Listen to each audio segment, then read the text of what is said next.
working with the community for 20 years with the refugee and immigrant communities, one of the issues one of the barriers is lack of cultural competency training. Can you go in a little bit more on that? Why do you feel like that's a problem? This is a problem because that create lack of understanding, by the law enforcement toward the refugee community.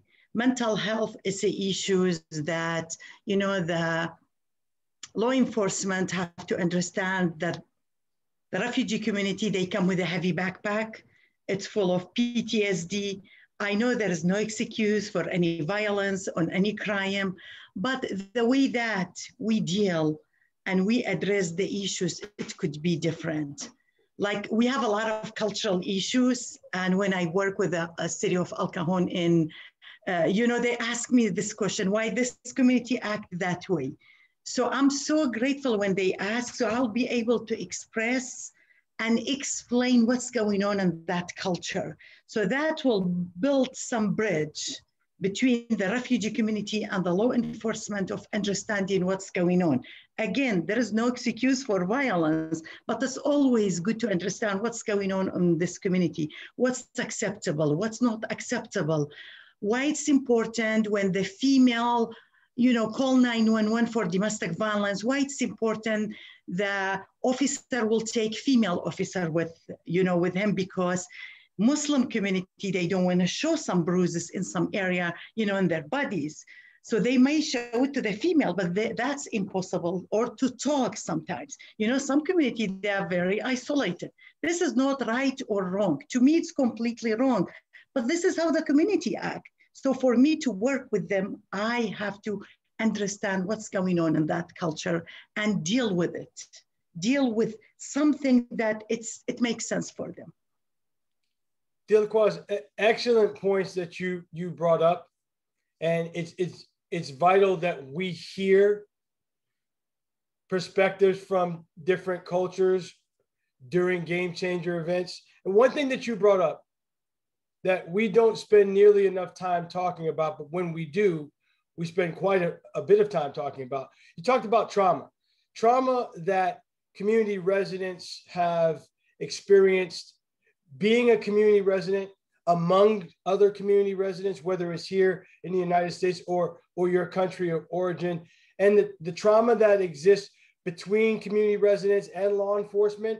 And lastly, but certainly not least, the trauma that exists on the part of law enforcement, the trauma that they deal with on a daily basis. All that trauma often goes untreated.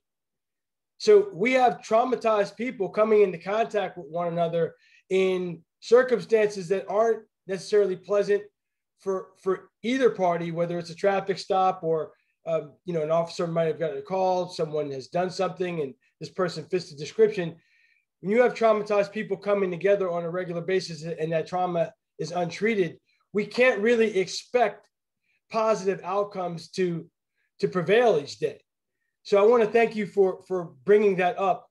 Delacroix, you still have your hand up. You wanted to add something. Go ahead. Police is not source of protection in our country. Refugee, war, escape prosecution. For example, I came from Iraq. You can give $100, $20 to any police. You can bribe them. They will do everything for you. So when the refugee community come to this country, the police is not source of protection for them. So that's why it's very important we rebuild this trust. We rebuild that the police are here for your protection. We are here to serve you. We are here to connect you. So, reinfrastructure the way that people look at the police. I have people every time, she said, when I see the law enforcement, she said, I have to go to bed for 3 days. I get sick because they've been tortured by the hand of the police. They've been arrested. They've been, so these things, we need a lot to work on it. So when you work with a refugee community, This is not like American people. We always call them that they born with a golden hand in their hands. That doesn't mean they don't have trauma, but we have more trauma to addition trauma they have.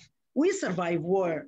We saw war, we saw torture. We did not trust our country. We did not trust our government. We did not trust the police that they're supposed to, protect us. So we need to revisit every single thing. And if we want to create a safe community, I think we have to start in the bottom, and we have to really connect with the refugee community because they are part of our community. Imagine when I came 20 years ago in Al Cajon, there were only 1,000 Iraqi families. Now we have 25,000, people lives in Al Cajon. Those 25 people, they will bring their kids, they will bring their families. So in order to create a healthy family, we have to consider every single thing surrounding their life.